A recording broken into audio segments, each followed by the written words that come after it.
Terima kasih dengan segala hormat kepada kita Ustaz yang sebenarnya insyaallah daripada malam hari ini adalah akidah akhlak ya. Waktunya sampai menjelang sholat isya. Dengan segala hormat kepada Ustaz Ustaz.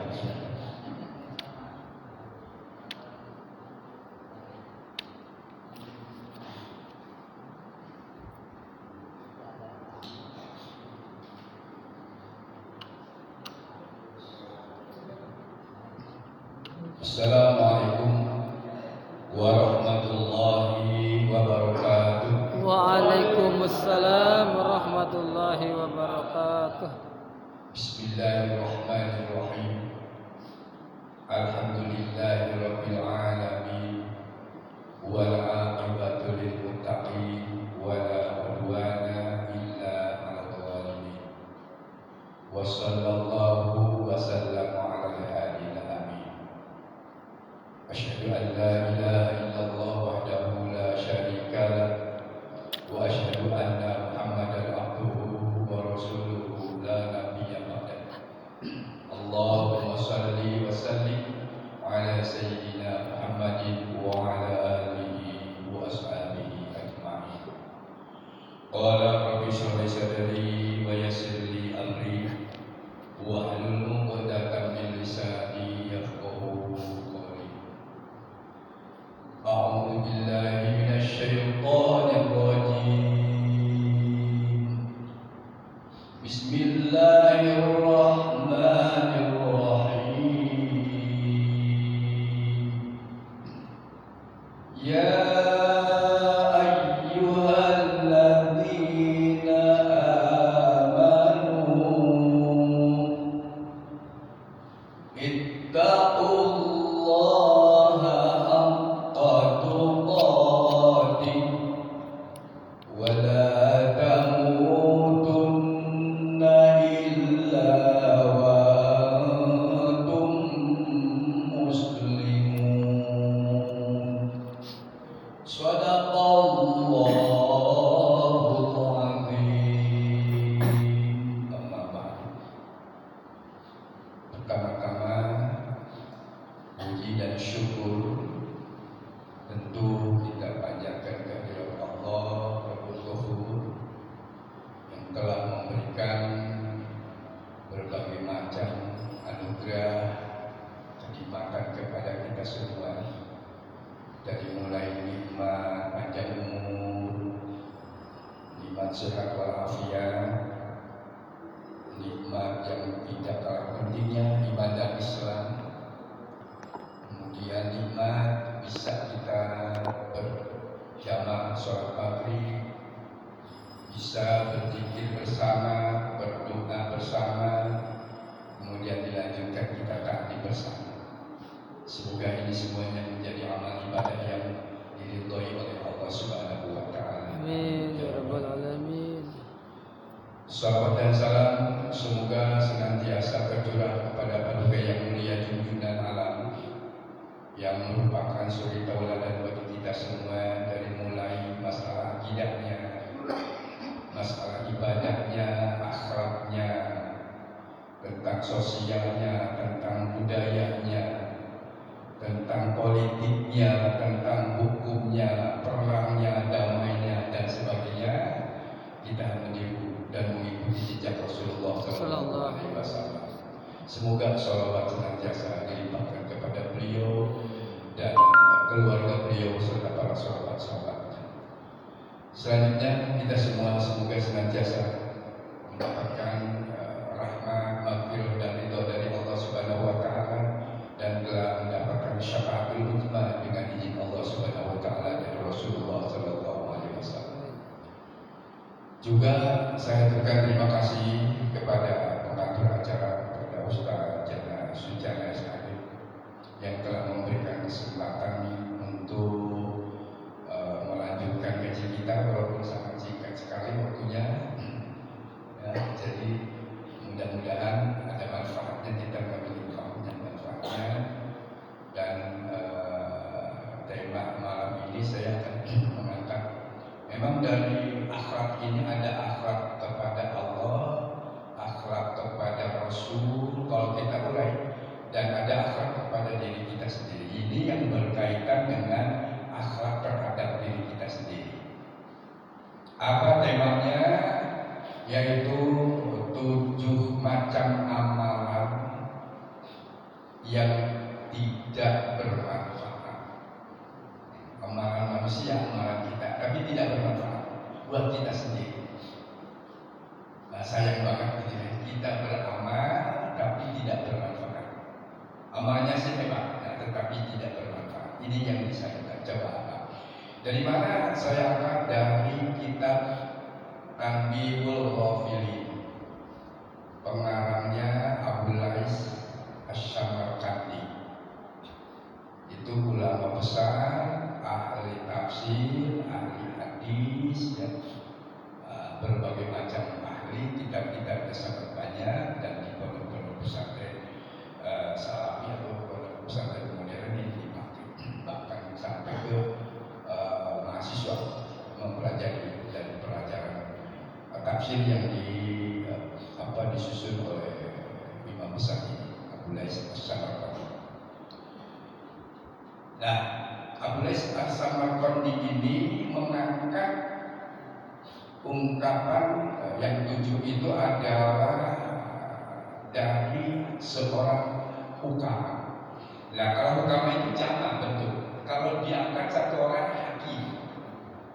Hakim kalau diartikan hakim itu bijaksana.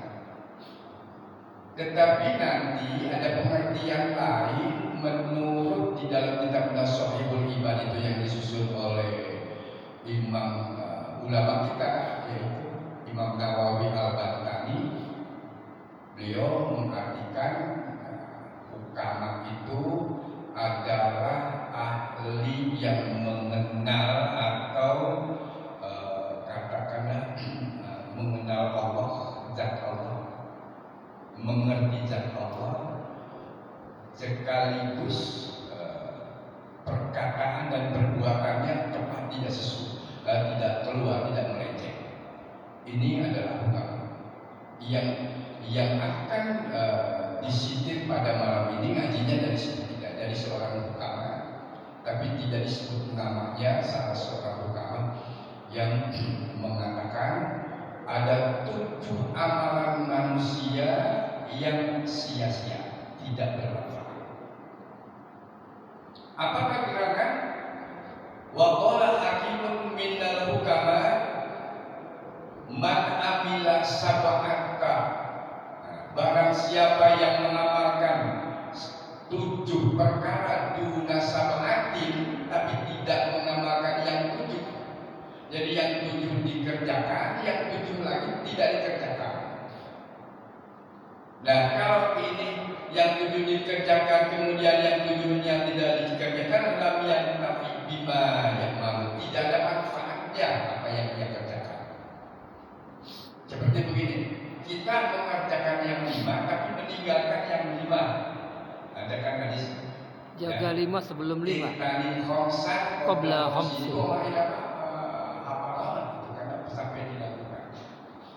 Itu kan khamsan qabla khamsin. Ya kata qabla mautin sampai anak-anak pada bisa karena dimasukkan ke lagu. Nah yang ini tidak dimasukkan ke lagu, tapi santri yang tahu. Jadi artinya man amila sab'at, nah, barang siapa yang mengamalkan tujuh macam, 7 perkara, duna sab'atin, tetapi 7 yang lain tidak. Nah kalau 7 yang lain tidak, lam yantafi bima ya'malu, tidak ada manfaatnya amalan itu. Nah, jadi dengerin kita ini apa nih ya? Jadi kita mengerjakan yang 7 tapi meninggalkan yang 7. Penjelasannya awalnya ayyamala bil khauf, ini ke pendekatan tasawuf ya. Fikih akidah tasawuf. Akidah akhlaknya akhlak tasawuf itu ke dalam. Kalau akhlak itu kan akhlak dimengerti itu di luar, kelihatan jelas. Bagaimana menolong, bagaimana misalnya membantu, bagaimana memberi, itu akhlak yang kelihatan jelas. Nah, ini di dalam. Awalnya ayyamala bil khauf, yang pertama orang itu mengamalkan sifat atau rasa khauf. Khauf itu apa? Takut, khawatir. Di dalam hati kita, aku khawatir, aku takut. Ya, tidak diucapkan, ada di situ.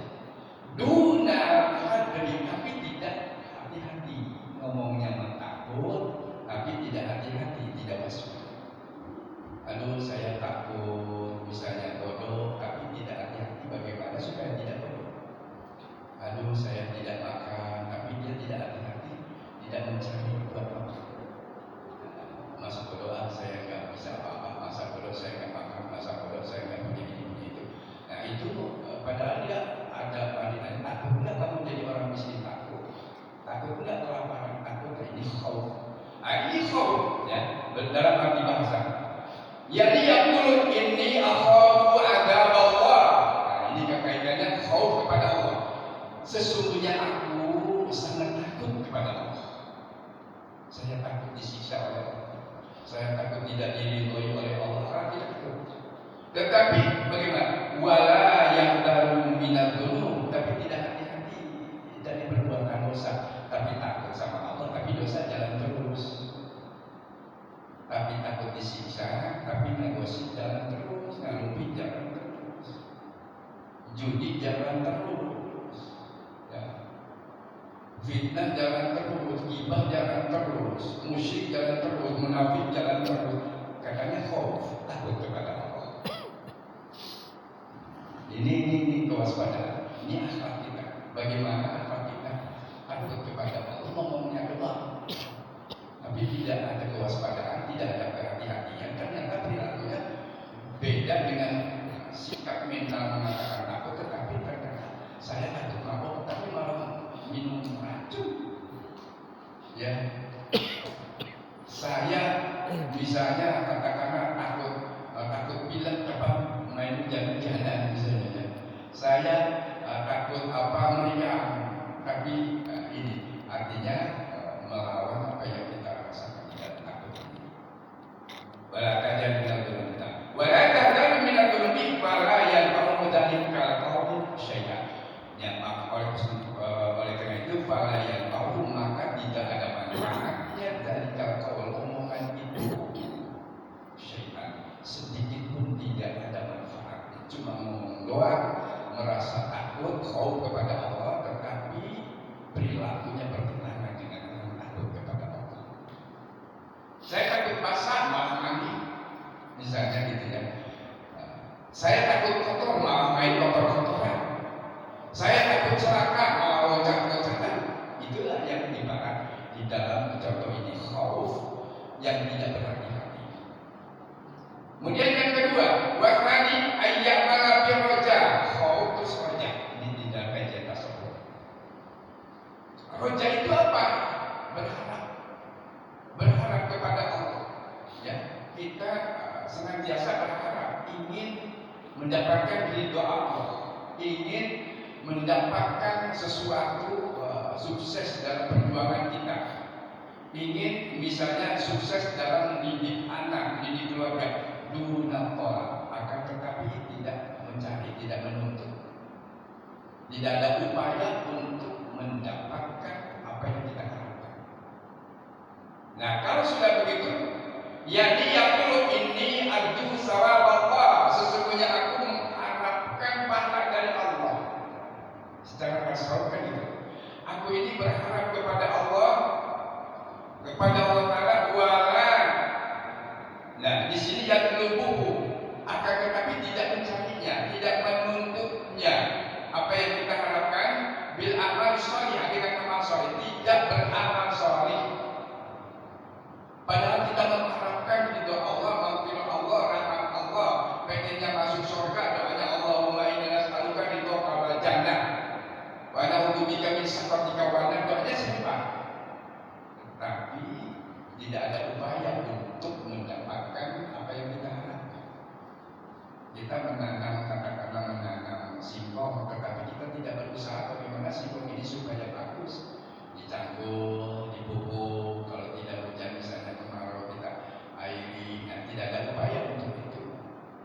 Maka rojak yang kita harapkan ini lam tanfa'uhu maqalatu syai'an, tidak ada manfaatnya ucapannya itu, sedikit pun tidak ada gunanya. Padahal kita sangat mengharapkan, sangat berharap, tapi harapan kita tidak akan mendapatkan. Percuma istilahnya, percuma mengharapkan jadi orang pintar tapi nggak pernah baca, nggak pernah tahu. Percuma jadi ingin menjadi orang yang soleh tapi tidak pernah berusaha menjadi orang yang soleh. Ya. Kita mengharapkan kepengen masuk surga tapi tidak ada upaya untuk bagaimana kita mencari supaya jadi masuk surga. Kalau kita ada upaya mengharapkan jadi orang kaya tapi tidak pernah usaha mencari kekayaan, nah, ini yang kata di dalam ungkapan utama ini seperti itu. Jadi walaupun kita berharap, jangan hanya harapan usaha. Wasalisu ayyamal bin niyat, yang ketiga kita mengamalkan niat dalam apa itu, dalam hati kita niat saya sholat, niat saya puasa, niat saya umroh, niat saya haji, niat segala macam diniati, duna qasdi, tapi tidak ada yang dimaksud. Niat sholat ada, datang ke sini niat sholat, begitu ditanya sholat apa? Sholat aja. Nah, jadi tidak ada kaid, tidak ada pernyataan bahwa sholat ini qobliyah atau ba'diyah atau sholat pagi. Atau kalau malam itu sholat apa tadi Pak? Sholat tahajud? Enggak, sholat aja, sholat sunat apa? Kan harus qasdu ta'aruf tadi. Ini ada disebutkan. Nah, kita punya niat apa? Puasa, misalnya saum apa? Hari Senin. Saum apa Pak? Senin. Padahal niatnya bisa. Jadi itu pesannya amal perbuatan tergantung niat.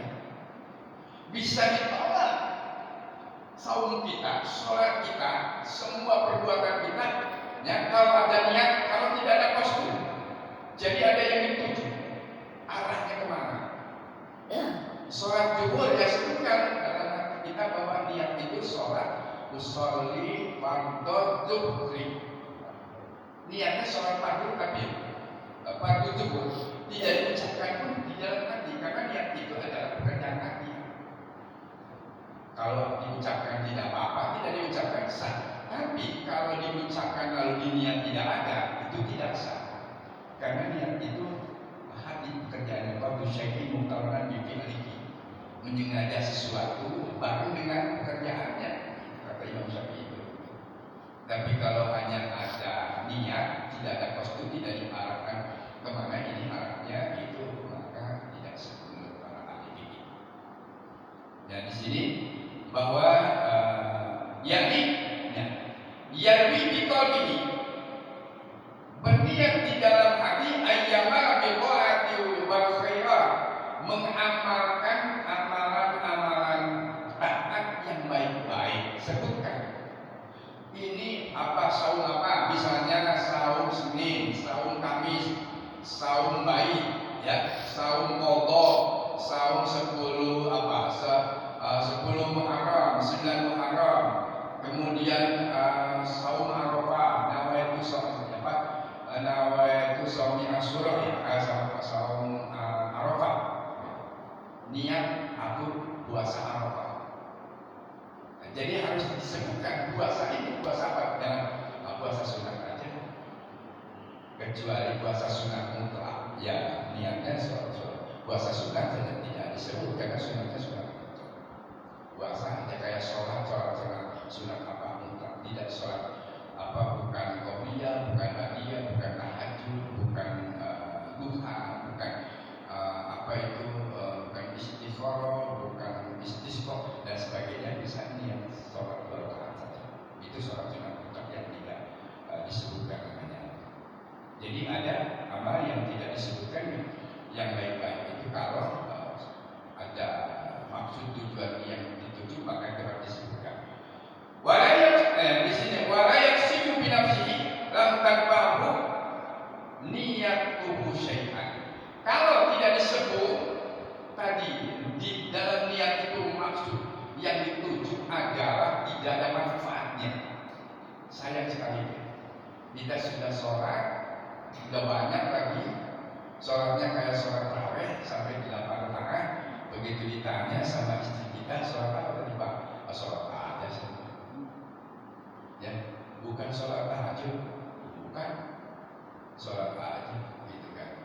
Tidak ada maksud terserah Allah, tidak begitu. Terserah Allah. Innamal a'malu binniyat. Sesungguhnya sahnya amal tergantung niat, dan niat itu qasdu syai'in muqtarnan bi fi'li, bermaksud sesuatu, ya. Niat itu bermaksud sesuatu bareng dengan pekerjaannya. Nah, ada lagi sebelum niat itu ada azam. Azam itu niat atau bulat tekad. Belum kepada niat. Baru saya mau sholat di masjid, terus menuju tempat wudu. Belum wudu sebenarnya itu sudah ada azam. Begitu wudu kita sudah niat. Nah, di dalam wudu itu ada niat. Niat apa? Niat wudu, menghilangkan hadas kecil. Kalau mandi, niat mandi menghilangkan hadas besar.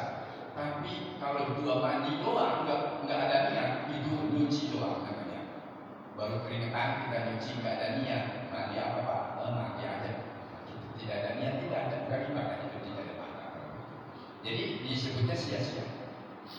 Jamaah yang berbahagia itu yang ketiga. Kemudian sudah ada pertanyaan belum? Ya. Saya setuju. Ini kalau udah ada yang nanya boleh. Yang keempat, kalau belum ada, coba baca. Kenapa saya nggak pakai kitab? Kalau pakai kitab nggak kelihatan. Warabiul ayyamala bidu'a. Yang keempat, mengamalkan suatu doa. Kita berdoa yang duna janji, tapi nggak serius. Ada doanya, tapi tidak ada usaha. Berdoa ya Allah berikan rezeki. Allahumma rizqni rizqan halalan thayyiban, ya Allah berikan kepadaku rezeki yang halal yang bagus. Tapi kerjanya nunggu kalau ada yang ngasih, atau malah pasang judi. Ini bukan usaha yang halal.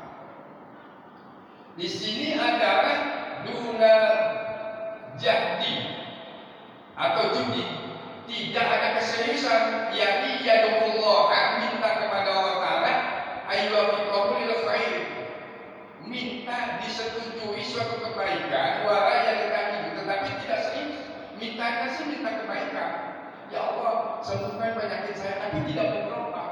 Udah berobat tapi tidak mau disiplin cara minum obat dan sebagainya. Ayo silakan, siapa yang mau nanya?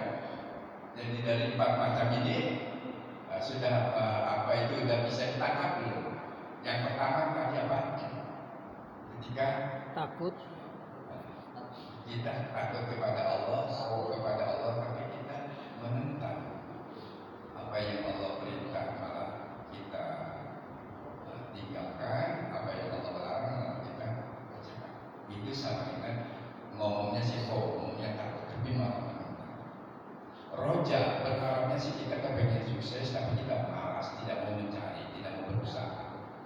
punya niat sesuatu niat mau ke Mekah tapi tidak mau nabung misalnya begitu, kapan mau ke Mekah uangnya dari mana, tidak serius.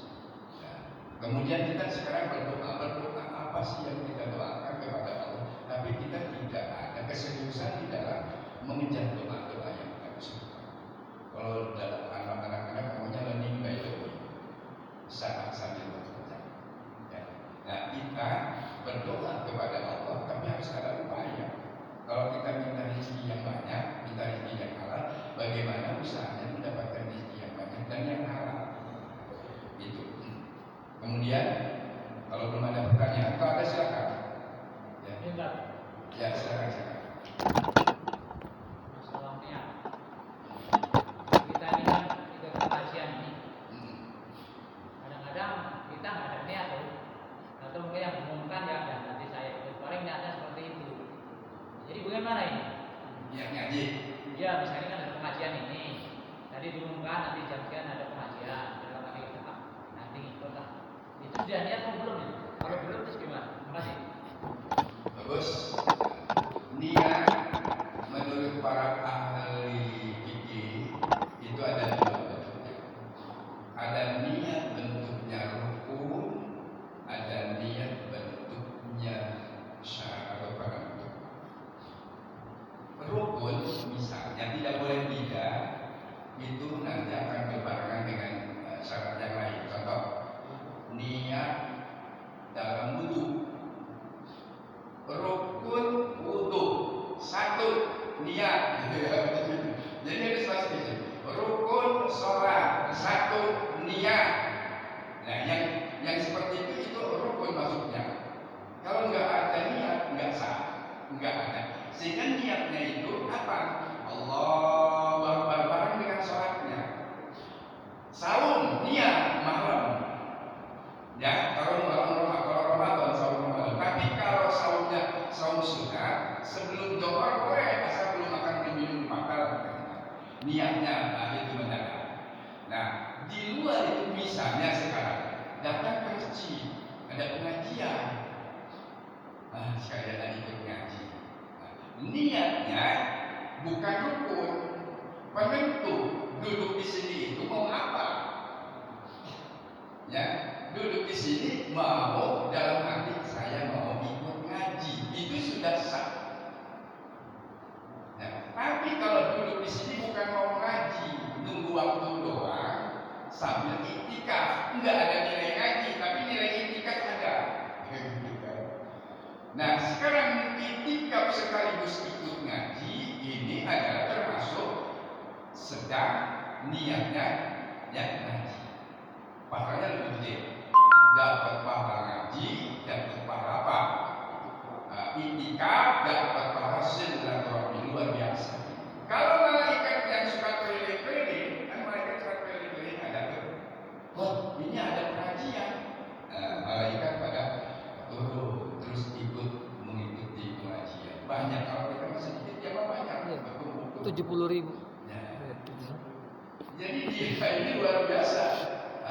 Mengaji, melihat kita, laporan lagi pada ngapain itu kata Allah bukan tidak tahu, Allah mengatakan lagi pada ngaji.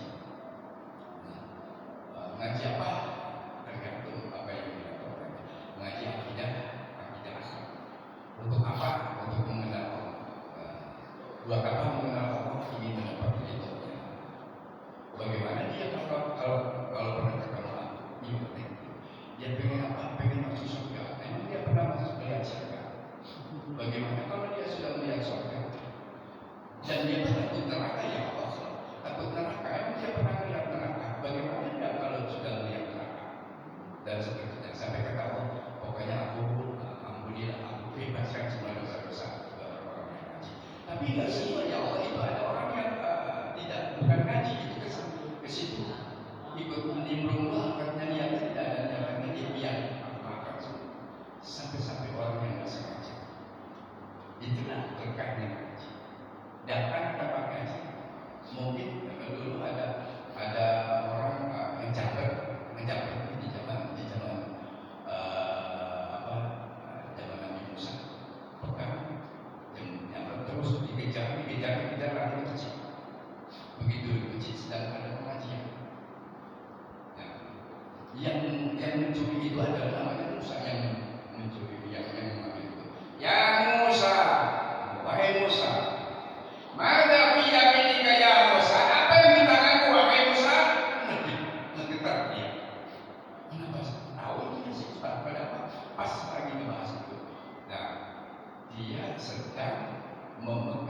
yang jam berapa itu. Tapi yang jam malam terus lewat nggak mungkin katanya orang jahat, maling, copet lari ke masjid. Salah nggak? Oleh karena itu dalam kitab Nasihat Jumat al-Masjidul Islam, masjid itu sebenarnya tempat benteng pertahanan keuangan. Jadi kalau orang masuk masjid bisa jadi aman. Karena ada pengajian pencuri masuk sini belum begitu dikejar cari-cari sama sementara. Jadi sakit tempatnya doang sudah dibagi ke masjid. Jadi oleh karena itu sekarang kembali ke niatnya apa? Padahal itu yang tadi itu niatnya adalah menyelamatkan diri. Tetapi karena ada kalimat itu. Nah sekarang kita yang datang ke tempat ini niatnya adalah ilmu, itikaf, silaturahmi sekaligus sambil nunggu untuk sholat berjamaah. Masih ada silakan. Satu orang lagi tidak silakan. Kalau habis sudah. Ya, jadi oleh karena itu diingat tadi ya khauf, roja itu kan yang diingat. Jadi khauf itu harus diimbangi dengan bekerja yang baik, roja juga bekerja yang baik dan benar. Kemudian punya niat itu jangan sampai niat doang, harus dituju apa yang kita niatkan ya kepada Allah Subhanahu Wa Taala terutama dalam amal perbuatan kita. Dan apalagi tadi, jadi ketika datang kemana saja, apa saja yang ingin kita lakukan adalah ada kostumnya, niat dan kostum maksud kita. Begitupun di dalam berjamaah, jangan sampai kita sholat tapi tidak ada niat berjamaah. Kan ada orang yang datang ke tempat sholat saya tidak mau berjamaah dengan dia, tapi merendeng itu jangan sampai begitu. Oleh karena itu makmuman lillahi ta'ala. Itu saja, mudah-mudahan ada ibadah manfaatnya yang merupakan suatu akhlak kita kepada Allah di dalam beramal. Tentu mohon maaf atas segala kesilapan. Terima kasih atas bila itu wa hidayah. Wassalamualaikum warahmatullahi wabarakatuh. Waalaikumsalam warahmatullahi wabarakatuh. Kami aturkan terima kasih kepada guru kita Bapak Ustaz Supriyatna dan kepada para jamaah yang sudah sama-sama hadir pada saat ini. Mari kita duduk pengajian ini dengan membaca istighfar, hamdalah dan akhir kata. Astagfirullahaladzim. Alhamdulillahirabbil alamin. Subhanakallahumma wa bihamdika asyhadu an la ilaha illa anta astaghfiruka wa atubu ilaik. Assalamualaikum warahmatullahi wabarakatuh. Waalaikumsalam warahmatullahi wabarakatuh.